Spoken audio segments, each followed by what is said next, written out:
Shahid Buttar here, running for California's 12th Congressional District to represent San Francisco in the U.S. House of Representatives.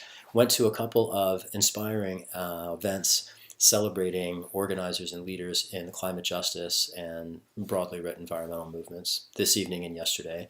Yesterday at the Goldman Awards at the Opera House, and then today I saw author and activist Bill McKibben speak at City Arts alongside Mustafa, Santiago from the Hip Hop Caucus. And I wanted to share a few of the things I heard at each of those events, why those reflections redouble my own commitment to climate justice and the Green New Deal, and how it informs and inspires my campaign to represent San Francisco in Congress, challenging Speaker of the House Nancy Pelosi from the left.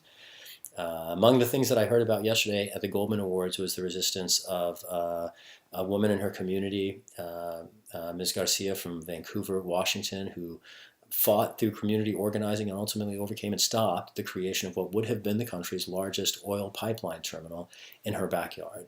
And from her all the way down to the tip of our hemisphere, where Mr. Guramil continues to languish in detention for his activism defending his indigenous community and the earth, and all of our kids and grandchildren, from the vagaries of corporate resource extraction run amok. From there to Liberia, where one of the Goldman Award winners has been fighting to stop corporate palm oil plantations.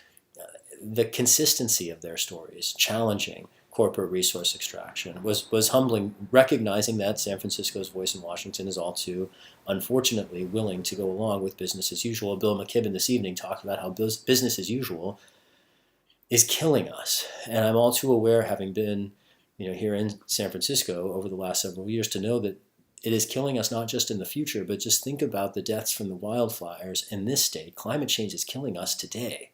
We don't have the luxury of deferring for another generation the responsibility to show up and deal with the predictable consequences of climate delay, which is as bad, if not worse, than climate denial. Another thing that Bill McKibben said this evening is that the children of our society are acting as the leaders, and our leaders, for better or worse, are acting like children.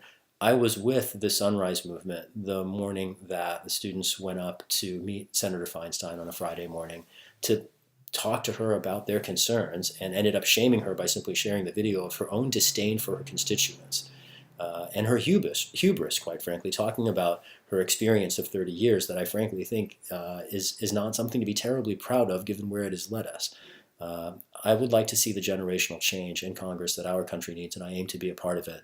Another thing that Bill McKibben said is that it's undignified to let 12-year-olds do all the work, and the need to show solidarity with them and to represent them at a time when they're not even allowed to vote yet is one of the things that inspires me to be in this race, and it's one of the things that inspires me to invite your support, to thank our hundreds of supporters who've already jumped in, and the hundreds of volunteers who've been with us at the various grassroots actions we've been a part of, from the Youth Climate Strike to the Extinction Rebellion actions to the Sunrise Movement actions, and tomorrow's actions until we win and secure the Green New Deal.